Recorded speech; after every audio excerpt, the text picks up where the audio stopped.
Gak ada yang bisa diajak diskusi dengan baik. Tadi malam saya sudah sajikan data 1 Timotius 2, 14, 15. Adam tidak mewarisi dosa, istrinya pun tidak. Adam tidak memiliki dosa, Adam itu diselamatkan, istrinya pun diselamatkan. Lalu dosa warisnya mana? Justru yang mewariskan dosa itu memang ada. Ada memang. Al-Quran juga menarasikan itu. Innal ladzina kafaru min ahlil kitabi wal musyrikina fi nari jahannam. Al-Quran juga menjelaskan itu. Nah sekarang kita minta kepada mereka untuk menjelaskan kepada kita gitu loh. Di mana ada mewariskan dosa? Yang ada yang mewariskan dosa berdasarkan Bible, dan itu pernyataan Yesus langsung adalah orang Farisi. Orang Farisi mewariskan dosa. Jadi siapa yang menerima pengajaran dan yang serah terima dari Farisi agamanya? Islam atau Kristen? Kristen kan? Ya dong. Jadi siapa yang mewarisi dosa? Siapa yang mewarisi kutukan? Kutukan Tuhan terkait dengan penyaliban. Ayo, lihat rumah ibadahnya. Ada nggak simbol salib di situ? Ada. Itu simbol apa? Salib itu simbol apa? Ayo, jawab dong. Turun pun minta diturunkan abangku ini. Naik diminta dinaikkan, turun diminta diturunkan.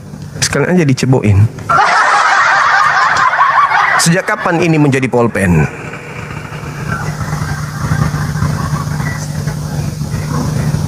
Nah, pada mulanya adalah firman katanya.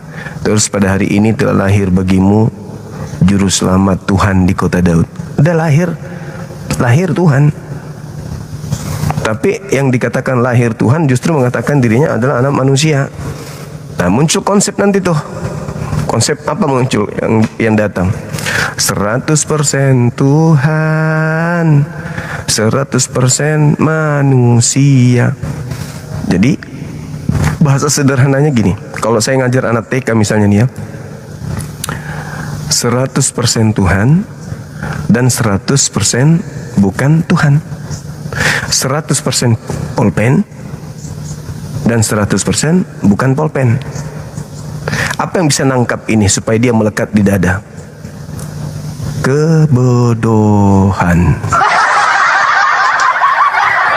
Inilah yang dimaksud aku menjerat dengan tipu daya. Anak-anak TK itu aku jerat mereka dengan tipu daya.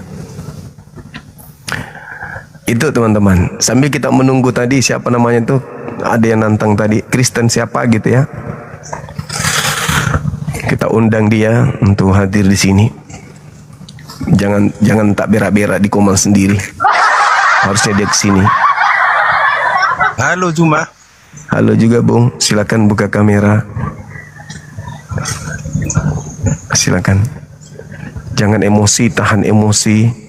Pura-pura jadi ajaran kasih. Tampilkan saya kasih loh, meskipun pada dasarnya nggak ada itu. Silakan buka kamera, silakan. Tanpa buka kamera bisa? Aturannya di sini buka kamera bang. Yesus aja berani kok buka pakaian luar, yang ada tinggal pakaian dalamnya. Mas Anda takut? Silakan.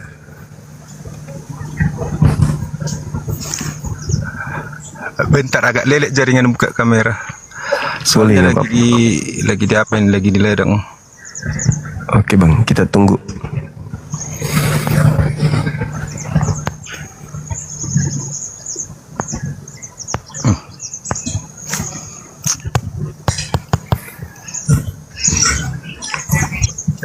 Halo saudara Yoyo Chen. Halo, selamat siang. Siang juga abang. Kristen bang? Oh iya Bang Juma, betul. Siap. Bisa buka kamera silakan, kita diskusi bertiga dengan saudara Kelvin terkait tema. Gini ya Bang ya, saya tidak bisa buka kamera ya. Karena Bang?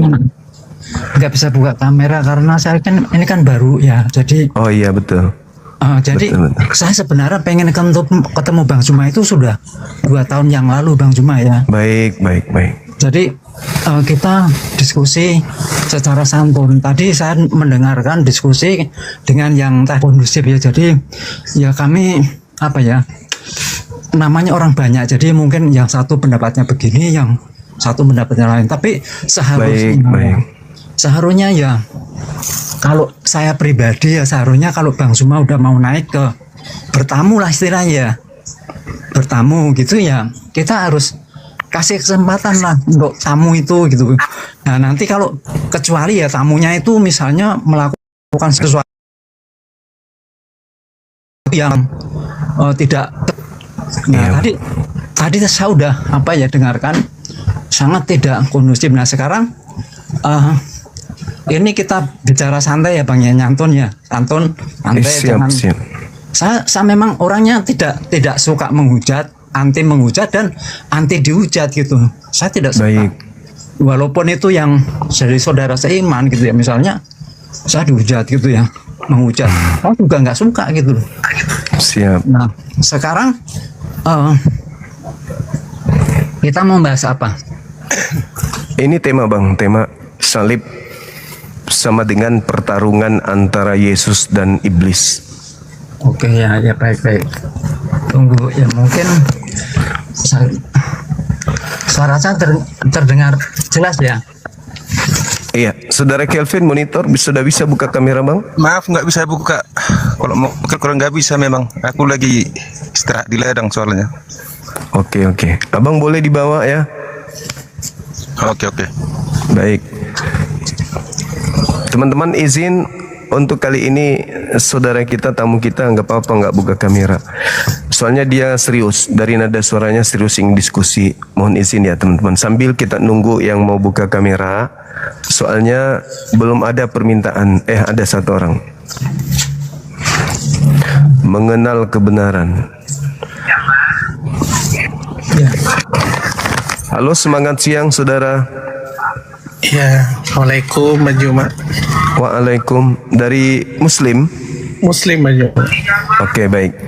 Ada yang ingin disampaikan Bang? Iya. Belakangan ini sering menonton Banjuma. Iya. Artinya banyak pencerahan juga yang didapatkan. Iya. Iya.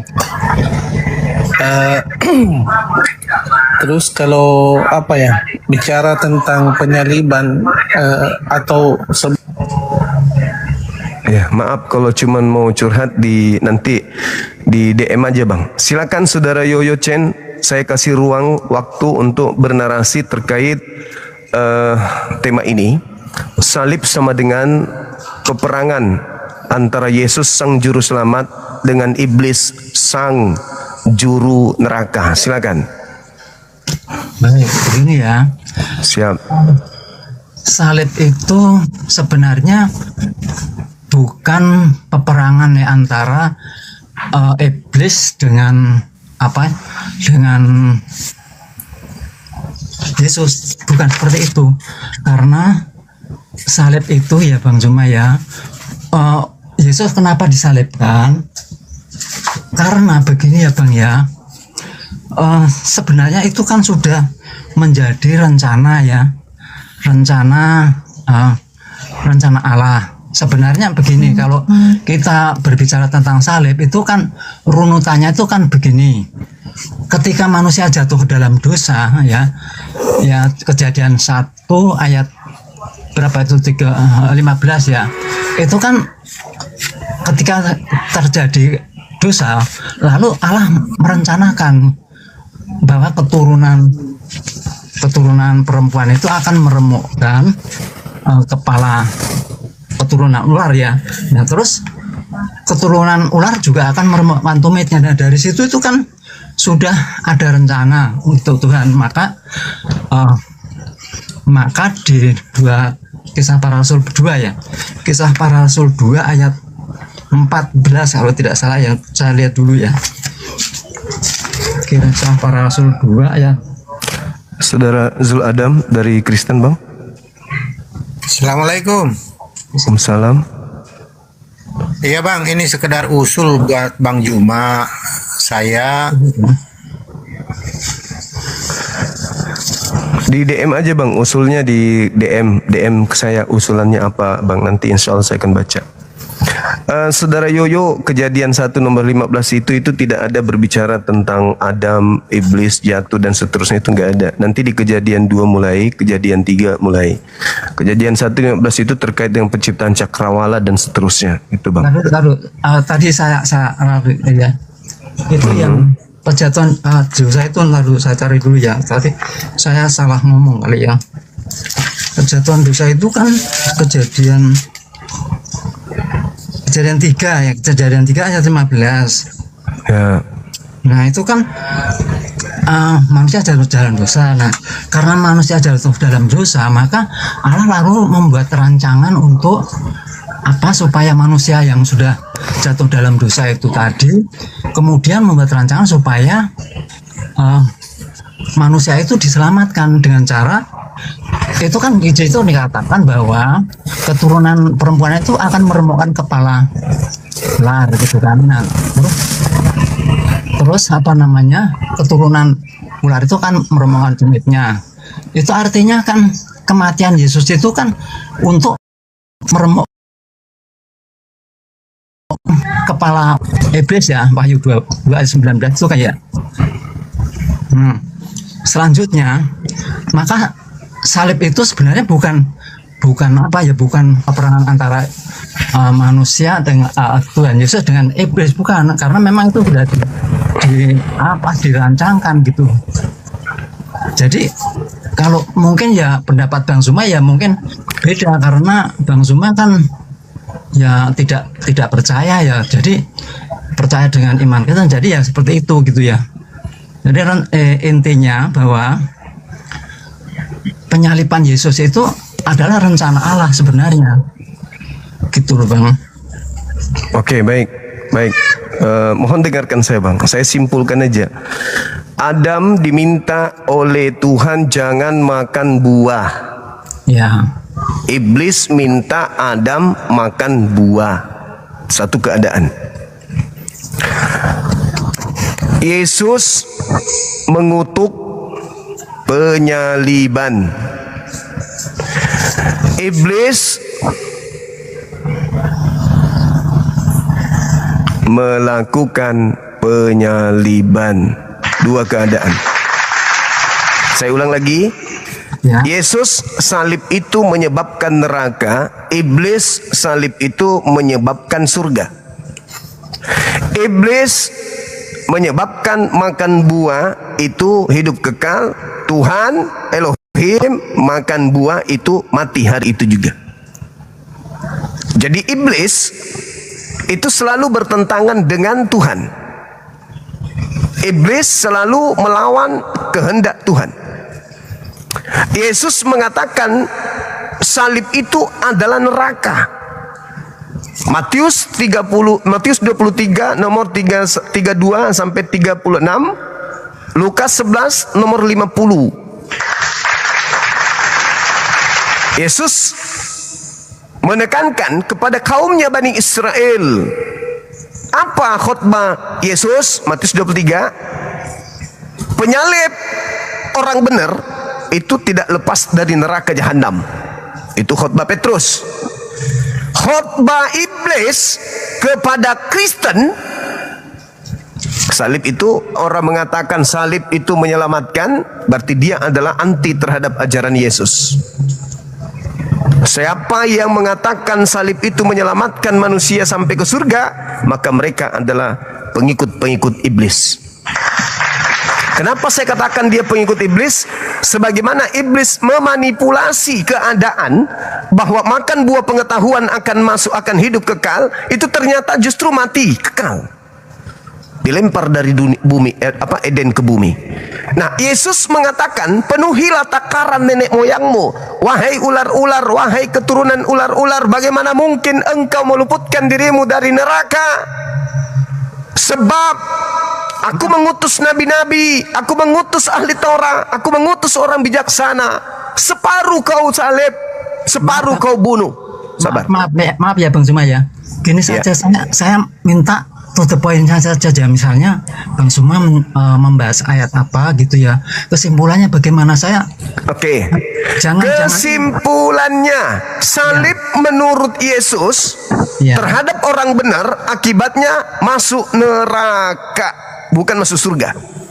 Sedangkan Kristen mengatakan bahwa salib menyebabkan masuk surga. Dua pertentangan laksana langit dan bumi. Sadarkah Anda itu? Kalau Anda ini adalah anti Yesus, silakan jawab.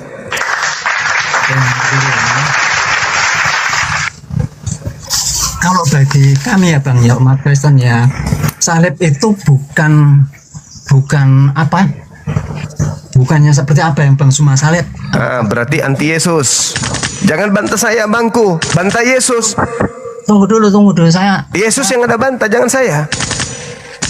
Gini, salib menurut 1 Korintus 1 ayat 8. Paulus. Ya. Anda bantah Yesus menggunakan data Paulus. Itu makanya aku bilang Anda ngaku pengikut Yesus, tapi yang Anda lakukan adalah ajaran Paulus. Oke Bang Suma, itu ayatnya di mana? Ayatnya di mana? Matius 23 nomor 32 sampai 36, menyalib orang benar menyebabkan para pelaku penyaliban dan keturunannya menjadi orang neraka kekal. Itu dalil menurut Yesus. Menurut Kristen, salib menyelamatkan. Nah, berarti karakter Kristen dan karakter iblis di surga, di Eden itu persis sama. Enggak, Matius 23 ayat 32 sampai 36. Silakan Anda baca. Oke. Ini kan begini ya Bang ya. Perikop. Betul. Jadi kalau di sini dikatakan misalnya celakalah itu bukan orang yang pro dengan Yesus, tetapi yang menyalib. Yang menyalib. Yes. Terus? Yang menyalib kan juga orang yang tidak pro dengan Yesus. Yes. Nah, pertanyaannya, orang menyalib ini menurut Yesus penghuni neraka atau penghuni surga? Yang menyalib. Iya. Dan keturunannya. Yang menyalib dan keturunannya. Menurut ya. Yesus ke surga atau ke neraka mereka? Yang menyalib siapa? Orang-orang Farisi, mulai dari Habel sampai kepada Zakaria. Para penyalib, siapapun itu, yang jelas digenapi oleh orang-orang Farisi. Pertanyaan saya, apakah menurut Yesus penyalib dan turunannya ke surga atau ke neraka? Jadi begini, kesimpulannya itu begini ya. Ya Allah. Kalau orang-orang yang menyalib itu yang intinya yang tidak seturut dengan kehendak Tuhan, yang tidak mengikuti apa yang diperintahkan oleh Tuhan. Misalnya Matius 28 ayat 19. Pergilah, jadikanlah seluruh bangsa muridku dan Bang, penyaliban itu seturut dengan kehendak Bapa atau seturut dengan kehendak iblis? Penyaliban itu seturut dengan kehendak Bapa. Nah, terus kalau seturut dengan kehendak Bapa penyaliban itu, kenapa Yesus mengecam para penyalibnya? Kalau Bapa memang menghendaki penyaliban, kenapa Yesus mengatakan para penyalib dan turunannya adalah orang neraka? Kalau memang mereka sedang menjalankan firman Tuhan. Kalau salib adalah seturut dengan kehendak Tuhan, berarti Tuhan yang meminta kepada iblis, kepada orang Farisi untuk menyalib orang benar. Betul? Oh, itu gini Bang ya. Tunggu dulu. Penyaliban itu kan kehendak Tuhan Yesus ya. Lah, ini malah Anda melakukan penggenapan angkatan jahat, menipu. Tidak ada Yesus menghendaki penyaliban. Anda sedang menipu, Anda sedang mempraktikkan ajaran iblis, memutar balik keadaan kebenaran menjadi kesalahan, kesalahan menjadi kebenaran. Ayo. Tidak seperti itu, Bang. Nah, sekarang kenapa Yesus mengatakan bahwa penyalib dan keturunannya itu menjadi orang neraka kalau penyaliban itu adalah seturut dengan kehendak Elohim? Kenapa? Nah, gini. Ya, saya tunjukkan ayatnya Roma 3 ayat 25 ya. Paulus, saya tidak butuh Paulus, saya butuh Elohim dan Yesus. Paulus itu bukan tidak masuk, justru Paulus itu dikecam oleh Yesus, pengikutnya adalah orang neraka menurut Yesus. Itu bukan Paulus kan? Paulus, siapa lagi kalau bukan dia? Baca Matius 23 nomor 15, itu Paulus. Gak ada lagi orang Farisi yang mendirikan agama di luar Yahudi selain dia, gak ada. Tunggu dulu, saya bicara dulu ya Bang. Boleh, hati-hati bicara tapi kan saya menguasai Bible ya. Oke, nanti kita buktikan ya Bang ya. Ini boleh. Begini dulu Bang Yoyo.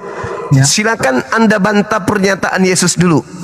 Sebelum Anda minta tolong kepada Om Paulus, Anda bantah pernyataan Yesus dulu yang mengatakan para penyalib yang menurut Anda adalah kehendak Elohim, para penyalib yang melaksanakan tugas perintah Elohim untuk menyalib Yesus itu adalah orang-orang surga, bukan orang neraka menurut Yesus. Menurut Yesus mereka orang neraka, menurut abang ini mereka para penyalib adalah orang surga. Silakan bantah Yesus dulu.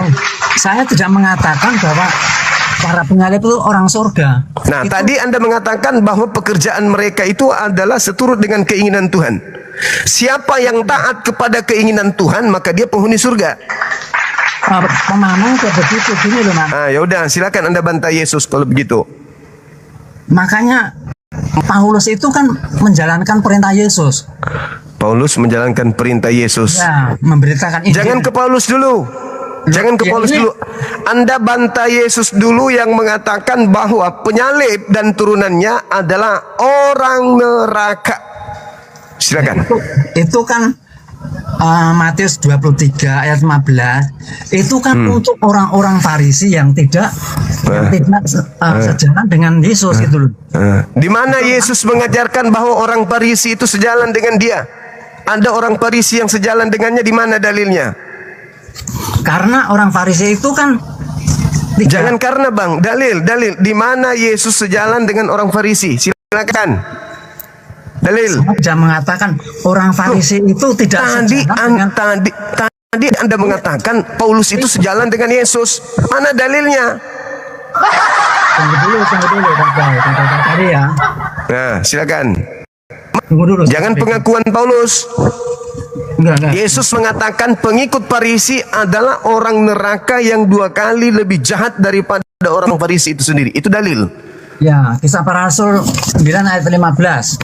Nah, itu mah saya katakan Yesus bukan Lukas. Yesus, Lukas itu asisten Paulus. Rekayasa sekelompok orang untuk menggenapi nubuatan angkatan jahat. Oke, Ingat? begini Bang. Kalau cara Bang Zuma saya kasih analoginya dulu karena cara menggunakan sudut pandang iman Kristen tetapi Sorry, menggunakan sudut pandang iman sendiri. sorry, saya minta saya menggunakan sudut pandang Yesus. Ya, Ketika sabar bang, ketika Yesus hidup, tidak ada Lukas, tidak ada Paulus. Yesus hanya ada dengan muridnya.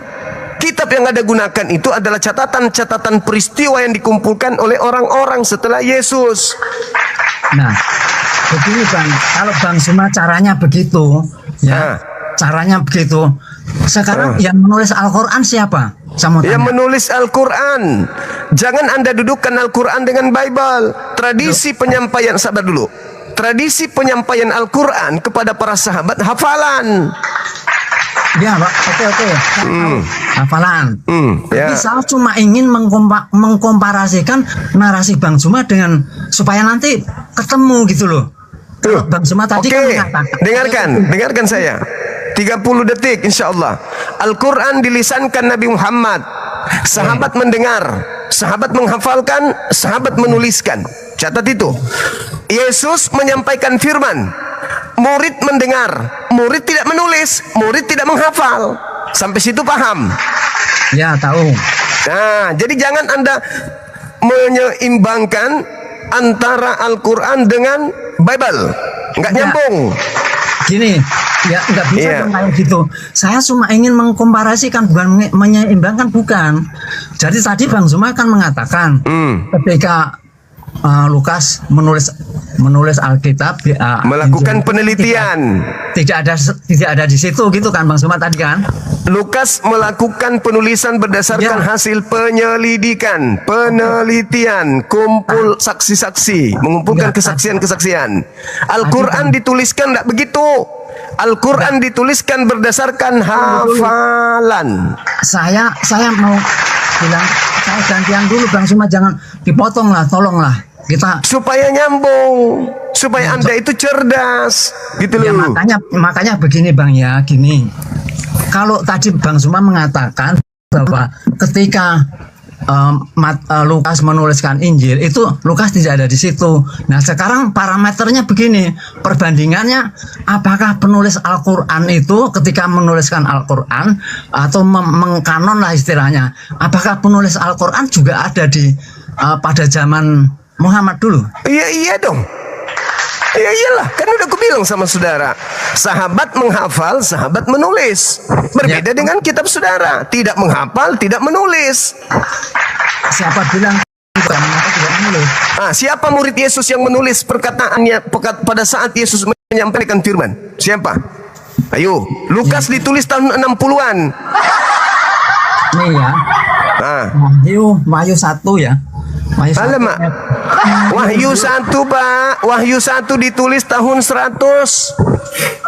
Yesus sudah 70 tahun hilang di bumi, baru muncul kitab Wahyu. Itu pun namanya diambil dari Al-Quran, kitab Wahyu. Kok ada? 1 ayat 19 ya. Alamak. Tunggu dulu, makanya Bang Suma jangan dipotong-potong lah. Kita ini mah materi anak sekolah minggu, Bang. Tunggu dulu, Bang Suma. Kembali ke tema.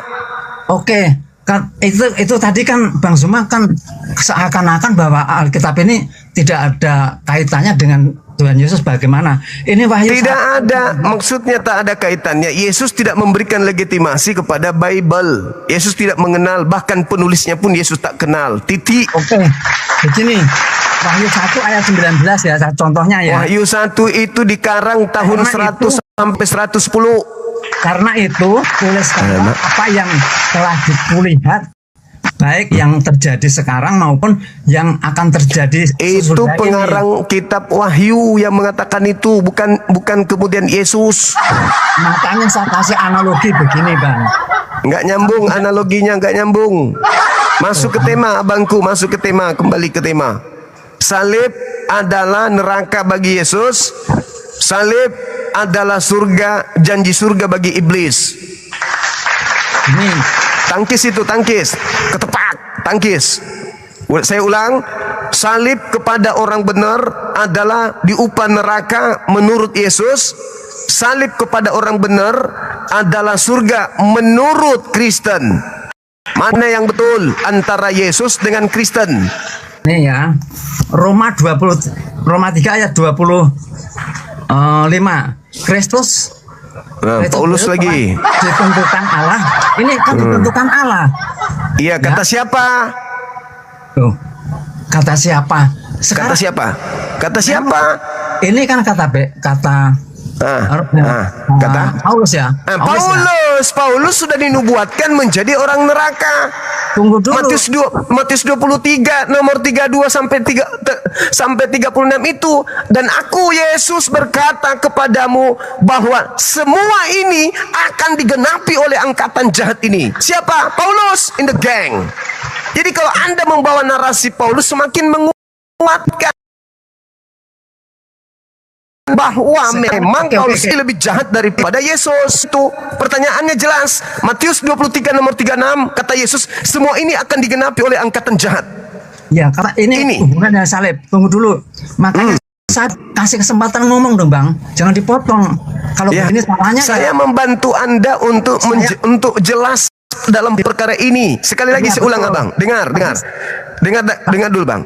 Menurut Yesus, salib kepada orang benar disalib, upahnya neraka. Apabila ada orang benar disalib, maka penyalib dan keturunannya adalah neraka. Siapa penyalib para nabi? Menurut Yesus, orang Farisi. Orang Farisi adalah orang-orang neraka, kata Yesus. Nah, orang Farisi membuat cerita bahwa salib terhadap Yesus adalah kemenangan bagi Kristen. Sekarang, ketika Yesus mengatakan orang Farisi adalah penghuni neraka, lalu Anda sebagai Kristen datang membawa-bawa data orang Farisi bahwa penyaliban terhadap Yesus adalah kemenangan bagi Kristen, maka hanya orang gila yang mau mengikuti konsep Kristen dalam hal ini. Saya ngomong boleh nggak? Nah, silakan Anda bantai Yesus. Silakan. Ini, Bang, ya, Paulus itu kan juga memberitakan firman Tuhan. Jadi jangan terus kata Yesus itu kan pengertian Bang Zuma untuk memahami ayat Alkitab itu tidak alkitabiah dan tidak sesuai dengan konteksnya. Artinya Bang Zuma itu cara memahami Alkitab itu salah. Nah, Ya. siapa yang harus dipercaya? Yesus atau Paulus? Ya, Yesus Inilah ya, anakku yang kukasihi, kepadanya aku berkenan. Oke. Dengarkanlah dia. Barang Ya. siapa yang percaya tidak binasa melainkan memperoleh hidup yang kekal. Kok sekarang Anda menggurui saya harus percaya kepada Om Paul? Ya kan urut-urutannya kan begini. Pertama Yesus. Ya. Yesus juga para penulis Alkitab itu juga mengikuti Yesus. Kalau tidak ada Yesus, mana mungkin mereka bisa menuliskan Alkitab. Nah, sekarang pertanyaannya, di mana Yesus memberikan legitimasi kepada para penulis kitab Anda tuh? Wahyu 1 ayat 19. Wahyu 1 ditulis tahun 100, Cak Ayu. Iya, walaupun itu ditulis tahun segitu, tapi itu kan si Paulus kan si Yohanes kan dapat pewahyuan. Tidak ada data di dalam Wahyu yang menulis adalah Yohanes murid Yesus. Dan tidak ada bukti akurat bahwa murid Yesus bernama Yohanes anak Zebedeus itu adalah penulis Bible. Jadi begini Bang Zuma, Begini. tahu nggak caranya bagaimana penulisan Alkitab? Alkitab itu kan dihafal. Gini, Bung. tunggu dulu Bang. Saya ngomong dulu, jangan dipotong dulu gitu loh. Jadi penulisan Alkitab itu ya, yang misalnya Silakan teman-teman, Yohanes. jangan ikut tegang, santai aja. ya, misalnya Yohanes ya, itu wahyu itu diberikan pada Yohanes. Nah, ketika Yohanes sudah tidak ada, semua para murid-murid Yesus itu sudah tidak ada, kan Alkitab kan baru di kanon gitu kan. Nah, jadi penulisnya itu tidak penting siapapun penulisnya, tetapi Loh. misalnya menuliskan Injil Yohanes. Gini loh Bang, maksudnya begini, penulisnya Yohanes gitu kan, itu kan membawa misalnya manuskrip yang dari Yohanes. Nah itu ditulis namanya Injil Yohanes. Terus nanti Injil Matius misalnya yang menulis siapa gitu kan. Nah itu dinamakan Injil Matius. Jadi walaupun yang nulis bukan muridnya, tetapi itu sumber primernya dari Matius. Dari Matius, Markus, Lukas, Yohanes gitu loh. Nah sekarang gini aja Bang ya.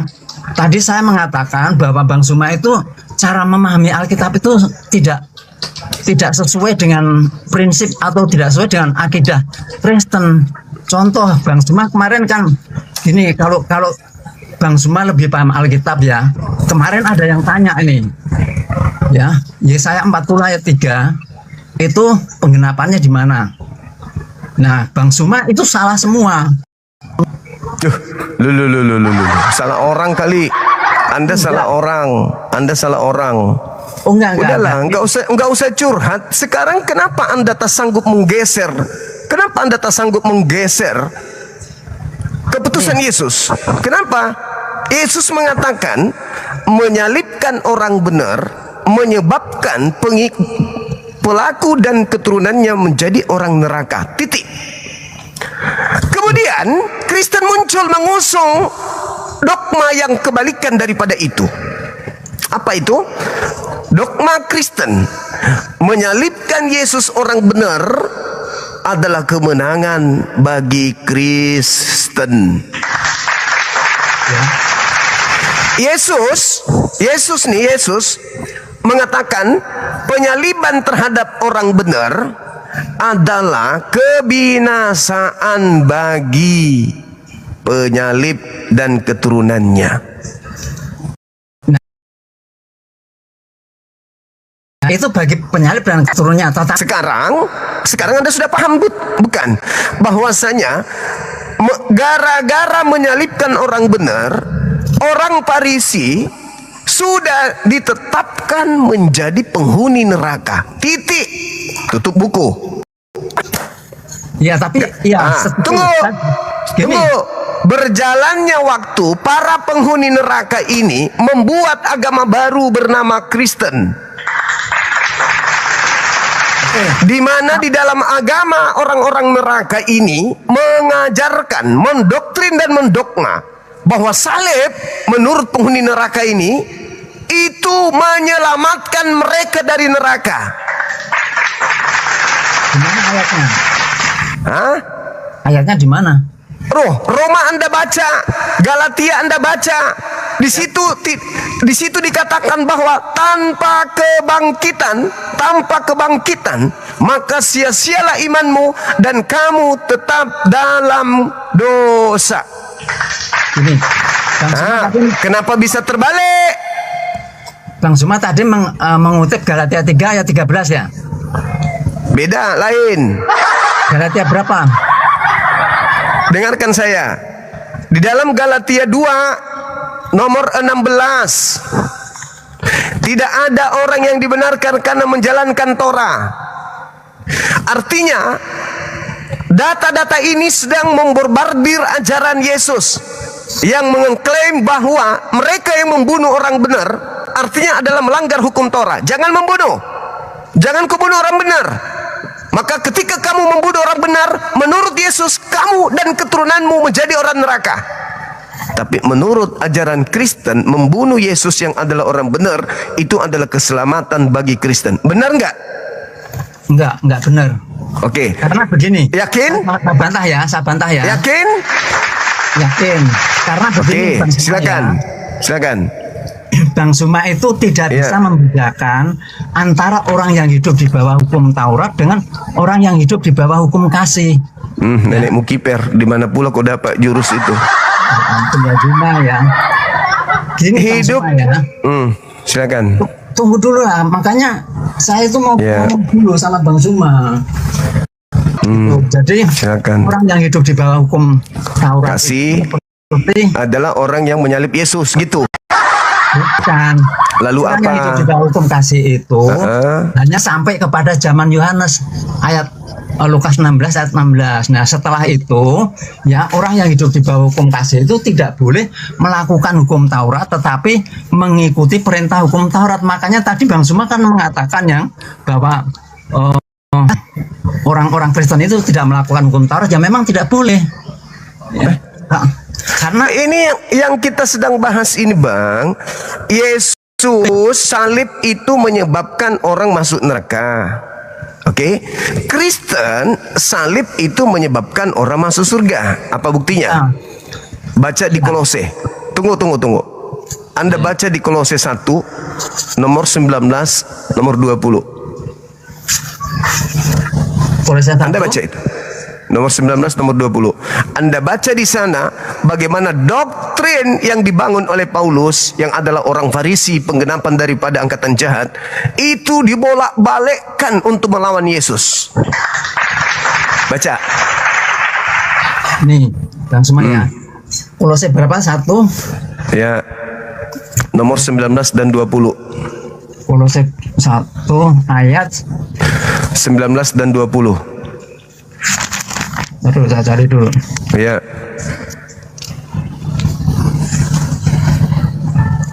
Kolose 1 ayat 19.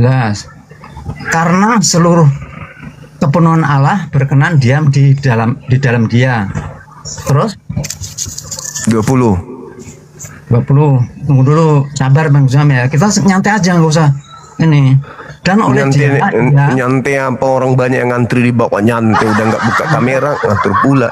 dan oleh dialah ia memperdamaikan segala sesuatu dengan dirinya, baik yang ada di bumi maupun ada di dalam surga, sesudah ia mengadakan pendamaian oleh darah salib Kristus. Sekarang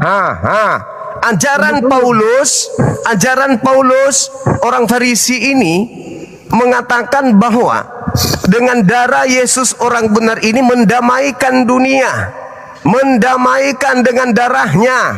Sedangkan Yesus mengatakan menumpahkan darah orang benar menyebabkan orang-orang masuk neraka. Paulus malah mendoktrin dengan ajaran kebalikannya. Kenapa karakter Paulus dan pengikutnya seperti iblis, memutar balik keadaan yang sesungguhnya? Yesus salib terhadap orang benar menyebabkan orang masuk neraka. Paulus bersama dengan cetan, darah penyaliban yang diteteskan, yang dicurahkan di atas salib, darah orang benar justru menyelamatkan manusia. jahat penjahat, Yesus atau Kristen? Mana yang betul, Tuhan atau iblis? Nah, itu tidak seperti itu pemahamannya, Bang. Jadi Tidak seperti itu. ya, karena Bang Zuma itu cara memahami Alkitab itu tidak sesuai dengan Saya mendudukkan perkara di mana Yesus mengajar kepada murid-muridnya. saya kasih contoh ya. Anda beda, kita beda kelas memang. Kita berada pada ufuk yang berbeda. Saya ada di kubu Yesus, Anda ada di kubu Paulus. Makanya Anda mengatakan, Anda cara memandangnya, ya memang karena saya di pihak Yesus, Anda di pihak Paulus. Sekarang saya mau tanya, Paulus tahu semuanya itu dari mana? Itu kan Dari Kristus yang datang membisikkan dia. Dari Kristus kan? Ya. Loh, kalau dari Kristus kenapa itu disalahkan sama Bang Zuma? Karena Kristus yang datang kepadanya itu Kristus palsu. Dari mana Bang Zuma memahami? Dari ajarannya yang bertentangan dengan Yesus. Lucu ente ini. Bang Zuma, Saya tanya, Abang, salib itu menyelamatkan Anda enggak? salib itu ya yang menyelamatkan saya adalah kematian dan kebangkitan Yesus. Udah. Sekarang menurut Yesus, salib terhadap orang benar itu menyelamatkan atau tidak? Salib orang benar. Salib menyalib orang benar itu menyelamatkan atau enggak? Menyalibkan orang benar. Yang menyalibkan kan bukan orang yang Ya Allah Yesus. ya Karim. Ya Allah ya Gimana Karim. sih? Saya ulang lagi. Menurut Yesus, Ya. yang menyalibkan dan keturunannya orang benar disalibkan itu menyebabkan menyelamatkan manusia atau menyebabkan binasa di neraka? Jawab. Oke. Yang menyalibkan Yesus. Astagfirullahaladzim. Tunggu dulu, saya tidak bisa dong jawab. Saya tidak mau mengikuti framingnya Bang Zuma, harus jawab iya atau tidak. Saya Salib harus terhadap orang benar, apakah Iya. menyelamatkan orang atau membinasakan orang ke neraka? Jawab. menyelamatkan. Di mana Yesus mengatakan itu? Jawab. 1 Timotius 2 ayat 6. Itu ucapan Yesus. Itu ucapan Yesus. Itu ucapan Yesus. Walaupun saya baca dulu, tunggu dulu. Ya. Dah, kamu ke neraka aja sana. Di mana Yesus mengajarkan menyalib orang benar menyelamatkan? 1 Timotius. Kampret. Udah dibilang waspadalah kepada penyesat yang datang kepadamu memakai namaku. Waspadalah kepada orang Farisi. Orang Farisi pengikutnya 2 kali lebih jahat, dan orang Farisi pengikutnya adalah orang neraka. Memutarbalikkan keadaan misi Yesus. Oke? Tolong saudara, sadari Anda sedang melawan Yesus. Sadari itu dulu. Anda adalah kumpulan orang-orang yang membenci Yesus, anti Yesus kalian itu. Mana ucapan Yesus salib kepada orang benar menyelamatkan? Timotius. Bagus. Sama seperti ketika iblis ditanya, orang ditanya, mana dalilnya bahwa Adam dicipta kemudian untuk kekal di Eden? Jangan jawab yang lain semua. Jawab dulu pertanyaan saya Bang Zuma. Jangan loncat-loncat kemana-mana Bang Zuma. Iblis kalau sudah kelabakan itu nggak bisa ngapa-ngapain kecuali nyerang. Dulu. Tadi kasih kesempatan abang ini untuk naik tanpa buka kamera lu. Saya kasih Anda untuk belajar. Ternyata Anda itu sangat Paulus banget. 2 kali lebih dari Paulus. Halo, semangat siang. Assalamualaikum. Waalaikum. Dari gereja mana abang? Dari Gereja Kristus. Ya, silakan buka kameranya. Tadi abang nggak buka kamera. Ya memang dia nggak bisa. Saya cek di sini pengikutnya baru 3 ekor. Silakan buka. Silakan. Kok pakai?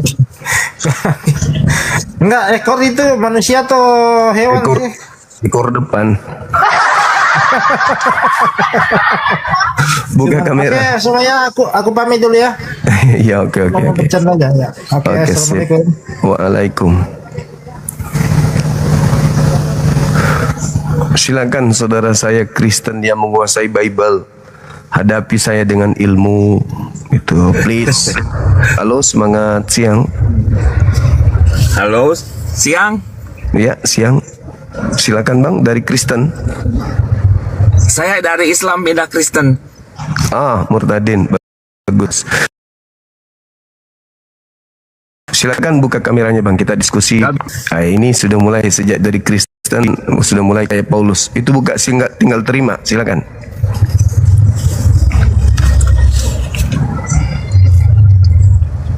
Silakan Bang.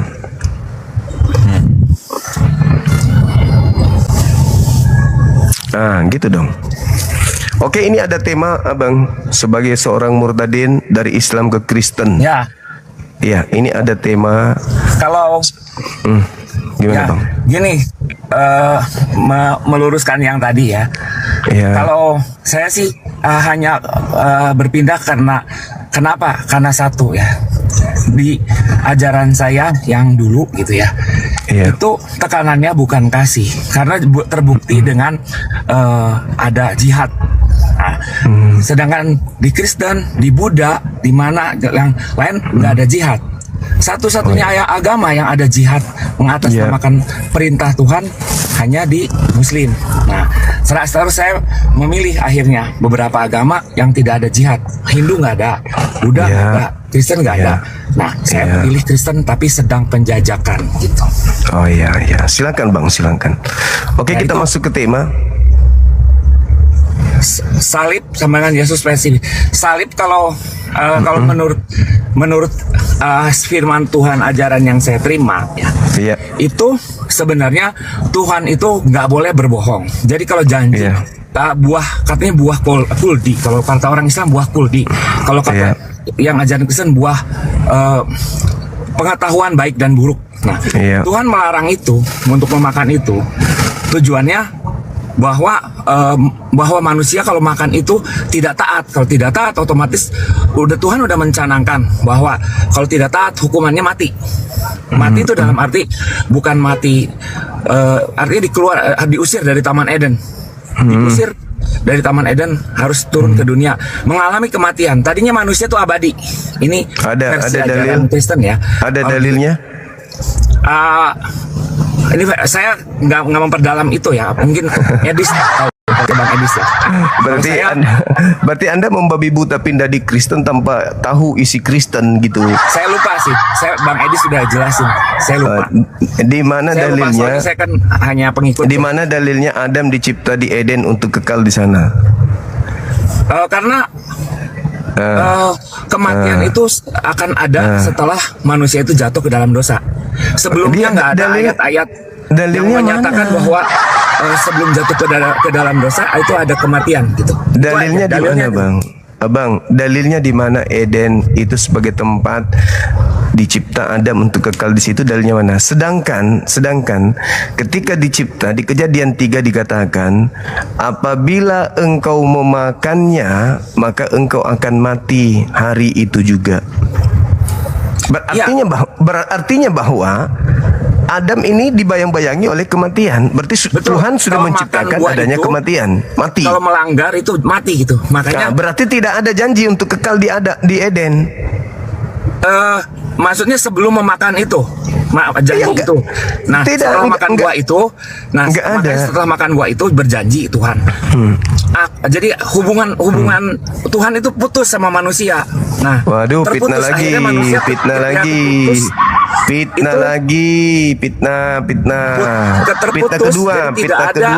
Kalau terputus ini itu fitnah kedua.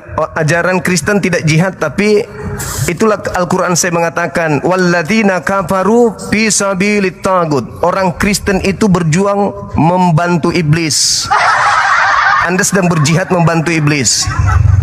Nah, ini saya jelasin dulu. Dengar, ketika Anda memfitnah Adam, berarti Anda sedang berjihad membantu setan. Ketika Anda mengatakan manusia terputus hubungannya dengan Tuhan, Anda sedang berjihad membantu iblis. Terputus karena manusia Dalil, sendiri, pelanggaran. silakan dalilnya. Pelanggaran manusia. Dalil. Anda sedang berjihad juga membantu setan. Nah. Wa ikhwanuhum yamuddunahum fil ghayyi tsumma la yukasirun. Sesungguhnya saudara-saudaranya setan itu adalah orang-orang kafir. Mereka membantu setan di dalam menyesatkan manusia dan mereka tak henti-hentinya menyesatkan manusia. Tanpa dalil Anda sedang menyesatkan diri Anda dan manusia yang lain. Mana dalilnya? Dalil Bang Edis yang tahu. Enggak ada. Bang Edis kok jadi Bang Edis selalu yang dijadikan sebagai momok. Berarti Anda sedang berjihad membantu iblis. Kata Kejadian, kitabnya Yahudi, Kejadian 3 nomor 15, aku akan mengadakan permusuhan Kalau enggak, Bang. antara keturunanmu dan keturunan Adam. Nah, siapa yang berjuang memfitnah Adam, menghina Adam, menghujat Adam, menghinakan Adam, menusuk dari belakang Adam ini, maka dia sedang berjihad untuk melanggengkan ajaran setan. Anda sedang berjihad juga. Anda tahu jihad? Jihad itu adalah berjuang. Anda sedang berjuang apa? Sedang berjuang untuk membantu setan menyesatkan umat manusia. Sedangkan kami berjihad untuk menyelamatkan manusia. Kita berbeda. Bang, lagi belajar sama Bang Edi, saya belajar pada Sofia Al-Hayat. Nah, Anda belajar kepada orang-orang yang kata Yesus, jangan kau berikan mutiara kepada babi, barang kudus kepada babi dan kepada anjing, dan jangan kau berikan mutiara kepada tapi anjing. Secara logika itu Mereka masuk itu akal, dianggap Bang. babi dan anjing oleh Yesus. Bang. Anda belajar sama mereka. Bang, ya, Allahu Akbar. yang penting itu kita, Yang penting logika bohong. kita kan dalam hidup ini kan ada 3. Logika agama, logika filsafat, sama logika sains. Ketiga-tiganya ini bertentangan. Oke, Nah, boleh kita uji logika apa pertama? logika sains. Logika sains. Tolong buktikan secara sains. Bisa? Anda membuktikan gini, secara sains? Sofia Al-Hayat bilang ya gini. Kita uji sains. Bahwa manusia itu dicipta sperma itu adanya di tulang punggung. Terus? Nah, padahal kenyataannya sperma itu adanya di skortum kalau di sains. Nah, itu sekarang di Bibelnya mana? Mari kita uji. Sekarang Bibelnya di mana? Spermanya di mana? Di Al-Quran itu adanya di tulang punggung. Nah, ya, oke. Sekarang kalau di Bibel di mana spermanya? Bible tidak menceritakan hal itu.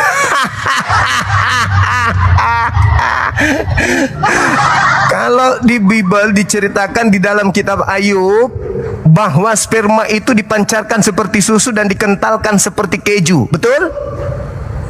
Saya belum memperdalam Kristen ya. Sekarang kalau bayi di dalam perut ibunya mengental kayak keju, kejunya mengeras seperti batu merah, batako, beti batu, kira-kira itu bayi atau tumor? Mampus deh. Mampus. Dan saya curiga Anda ini bukan murtadin. Saya tahu, saya dari Islam, tapi Islam bukan Islam yang fanatik atau mendalam. Saya dari Islam yang Karena memang ajaran Paulus itu Filipi 1:18, halal kalian menipu, halal kalian mengelabui, halal kalian berpura-pura, halal kalian berbohong demi untuk Yesus Kristus. Dalil. Enggak seperti itu. Dalil. Ajaran Kristen itu yang utama. Jangan Filipi 1. berbohong. Jangan berbohong dalam hal apa? Filipi 1:18. Malah kalau di Muslim boleh berbohong dengan 3 perkara. Boleh apa? Di Kristen tidak ada ajaran Oke, nanti akan kita buktikan. Nah, Baik, kita bahas itu. Baik, kita bisa bahas. berbohong dalam 3 Baik, hal. kita bahas. Oke, sekarang yang 3 hal ini apa aja? 1, bisa bohongin istri. Misalnya Boleh. mau kawin lagi. 2, Bohongin kalau waktu perang. oke, 3, Berbohong, saya lupa satunya. Berbohong. Yang ketiga apa? Cepat. Berbohong. Lupa itu yang ketiga. Nah, baik. Kalau di Kristen, berbohong demi menjual Yesus boleh. Dalilnya Filipi 1:18. Terus di Kristen segala dosa boleh dilakukan. Nggak boleh. Roma Kristen 5 itu melihat mengingini perempuan aja nggak boleh, hanya mengingini di hati. Roma 5 nomor 20, di mana dosa semakin banyak, di situ kasih karunia semakin melimpah. Apa artinya? Di mana dosa semakin banyak, di situ kasih karunia Tuhan semakin melimpah. Di mana persinahan semakin banyak, di mana dusta bohong makin banyak, di mana koruptor lebih banyak, di mana pembunuhan makin banyak, di situ kasih karunia semakin Di melimpah. Kristen itu kita Itu dalil. mengandalkan Tuhan dalam Itu segala dalil. perkara. Jadi roh, Itu dalil, roh Bang. Tuhan Itu harus dalil. hadir di tubuh kita. Itu Jadi dalil, itu segala dalil. perbuatannya harus Itu sesuai dengan roh dalil. Tuhan. Oke, Nggak boleh sekarang kalau baik. jadi Coba ada tunjukkan, nggak coba. keinginan daging. Oke, itu baik. dilarang. Coba tunjukkan di mana roh Tuhan mengajarkan menyembah Yesus. Itu dulu.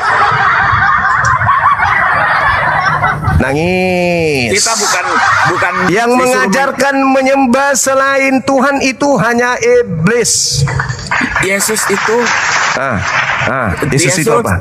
Roh Kudus dan Allah Bapa disebut Allah Bapa hanya itu satu. iblis, hanya iblis Satu. yang mengajarkan menyembah kepada selain pencipta. Yesus bukan Yesus pencipta. itu- Hanya iblis yang mengajarkan itu.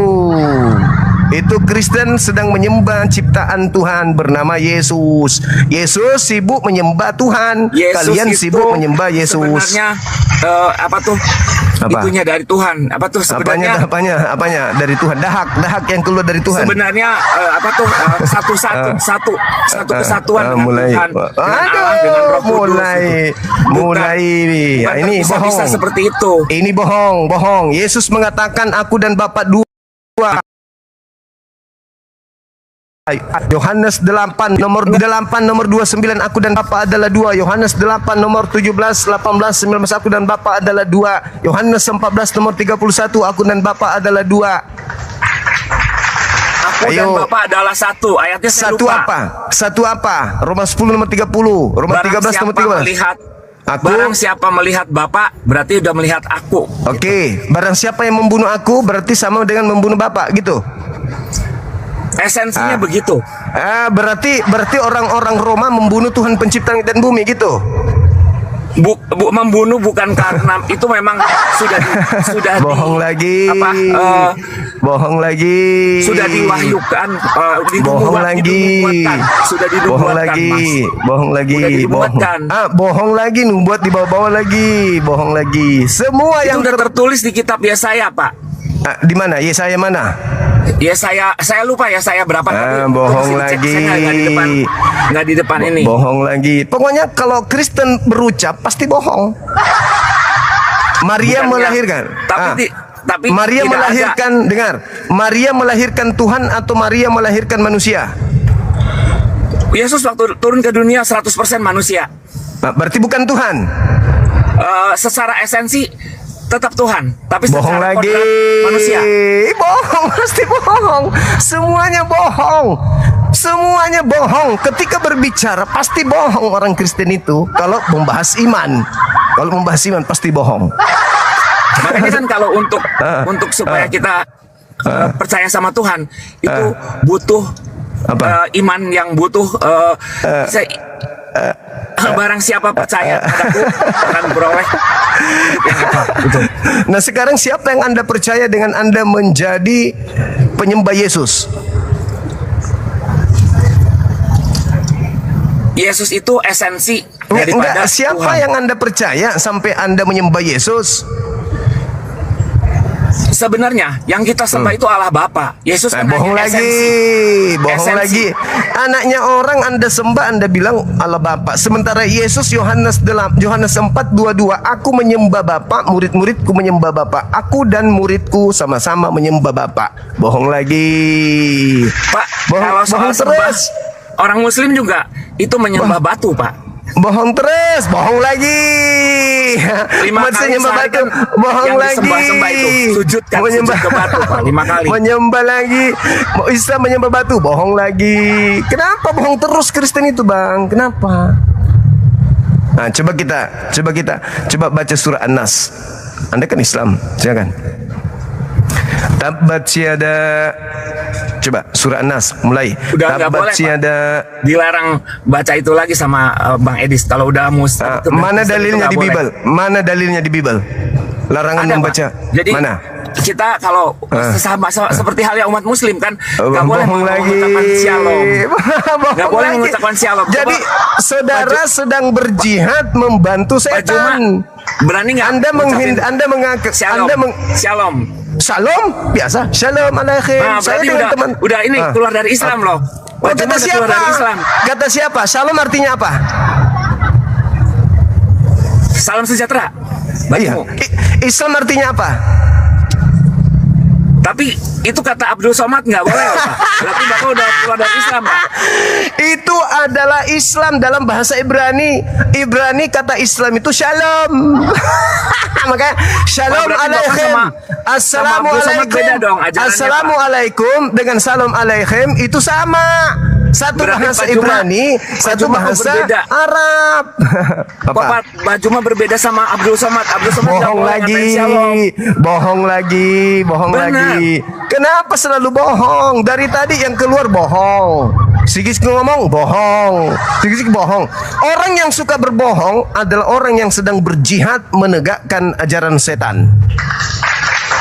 Hai pengikut setan. Hai. Ayo baca dulu An-Nas. Tabbat yada Ya, nggak Abi mau. Lahabi Itu wa tabba. soalnya dilarang, Pak. Mana dalilnya? Memang saya nggak hafal dalilnya. Tapi Bohong lagi. mengucapkan Bohong lagi. Padahal 1 Korintus 9 nomor 20, 21, 22. Jadikanlah aku teladanmu. Jadilah seperti apapun demi untuk memenangkan jiwa-jiwa. Bohong lagi.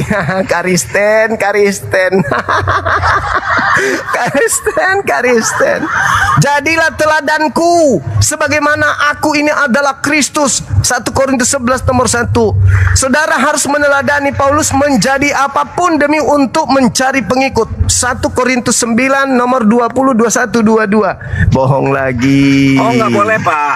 Nggak boleh. Itu Paulus Nggak boleh. kepada orang Yahudi dia ngaku Yahudi, kepada orang Yunani ngaku Yunani, kepada orang Roma ngaku Roma, kepada orang kuat dia ngaku kuat, kepada orang lemah dia ngaku lemah, kepada anak SMP dia ngaku SMP, kepada anak SMA dia ngaku SMA, kepada mahasiswa dia ngaku juga mahasiswa.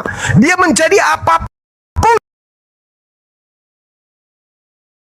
demi untuk mengkristi orang. Itulah Nggak ajaran boleh. Kristen. Coba lihat. Ini kitab Anda namanya apa? Tapi ajaran yang Tunggu, saya tunggu. dapat itu nggak boleh, Ini- Pak Juma, kayak gitu. Segala Bahkan- sesuatu di Kristen itu bohong. Ini apa ini? Ini apa namanya ini? Anda menyebutnya apa? Itu buku yang ditulis manusia. Nah, apa namanya dalam Kristen, dalam iman Anda? Ini kitab apa namanya? Perjanjian baru sama perjanjian lama. Apa namanya? Nggak ada namanya, Pak. Bohong Perjanjian Tuhan. lagi. Bohong terus. Mas Solang, memang agama Anda itu berdiri di atas kebohongan. Ini disebut Alkitab. Padahal isinya surat-surat orang Yunani, disebut Alkitab dalamnya. Berarti penipuan, pembohongan, penipuan. Sama. Itu Ketika di sini surat-surat- tertulis, Bang, ini tertulis teh, air teh. Gelas ini berisi air teh. Begitu saya buka ternyata air putih. Perjanjian baru itu Berarti bohong. Empat Injil, Matius, Ini Markus, Lukas, Yohanes yang ditulis oleh Ini disebut Alkitab. Begitu dibuka ternyata surat-surat orang Yunani. Bohong, nipu aja kerjanya. Alkitab itu kata orang Indonesia, Pak. Itu kan menurut bahasa Alkitab aslinya kan itu, Kitab Injil Alkitab itu cuma itu. 4, Pak. Nah, Injil itu lagi. hanya 4. Injil Yang lagi, ditulis bohong sama lagi. Markus, Bohong lagi tuh. Lukas, Ah, bohong lagi. Yohanes sama Bohong lagi, bohong lagi coba. hanya 4 Pak. Sisanya emang Bohong itu lagi. surat-surat yang Paulus ajarkan semacam yang Bohong lagi. tentang ajaran Anda sedang Paulus berjihad. sesuai Anda dengan sedang perjanjian lama. berjihad. Anda sedang Penggenapan berjuang janji ya, baru Pak. ya untuk membantu iblis menyesatkan manusia. Tidak ada kata Injil di dalam Bible. Itu hanya diambil di Al-Quran. Tapi kalau kita berpikir, saya orang awam dari Kristen kan masih masih belajar nih Pak ya. Kalau dari Apa Muslim yang Anda itu pelajari di Kristen? Nggak ada, penipuan aja. Ajaran suruh membunuh orang karena menghina agama gitu. Kristen mau dihina seperti apa? Nggak ada ajaran untuk membunuh. Sedangkan di Muslim kalau nyindir sedikit aja harus dihukum, bahkan di Arab dipancung. Nah, itu maksudnya saya, kalau Tuhan itu Maha Pengasih, Maha Penyayang. Nah, Ulangan kalau 13. Maha Penyayang itu Tuhan Ulangan itu 13. memberi free will sama manusia. Ulangan jadi kalau di Kristen 13. konsepnya Perintahnya tidak penipuan ada lagi dia. membela Tuhan, adanya Tuhan yang bela kita. Penipu Gitu, Pak. lagi, menipu lagi, nipu terus. Kalian itu tidak pernah baca Bible, soalnya kalian hanya didoktrin di gereja. Ajaran berjihad di dalam kitab saudara itu sangat banyak. Saya bacakan, Anda nanti tinggal buka. Roma 16:13 ajaran jihad. Roma 8:31 sampai 35 jihad. Roma 11 nomor 3 sampai 4 jihad. Roma 16 nomor 4, Roma 16 nomor 4 jihad. Roma 14 nomor 8 jihad. Roma 13 nomor 1 sampai 4 jihad. Yohanes 18:36 jihad. Apa lagi? Roma. Terus ada lagi di dalam kitab Wahyu 20, Wahyu 19, Wahyu 17, Wahyu 16, Wahyu 14, Wahyu 12, Wahyu 13, Wahyu 9, Wahyu 2. Jihad. Matius 26, Matius 24, Matius 10, Lukas 22, kemudian Lukas 19, Lukas 12. Jihad. Markus 13 nomor 7 sampai 9. Jihad. KPR 323 jihad. Kisah 724 jihad. Kisah 22 nomor 4, kisah 24 bla bla bla seterusnya. Jihad. Jangan Anda mengatakan tidak ada, jihad itu penuh. Apa artinya jihad? Berjuang demi keyakinan, demi agama, demi Tuhan, dan itu di kitabmu bertaburan. Dalam bingkai keemasan, ukiran mozaik kebijaksanaan. Ruang dialog di mana hati bertemu menjalin simpul pemahaman yang hakiki. Bersama moderator Islam, lintas iman dan kepercayaan. Jangan lupa subscribe, like, dan komen.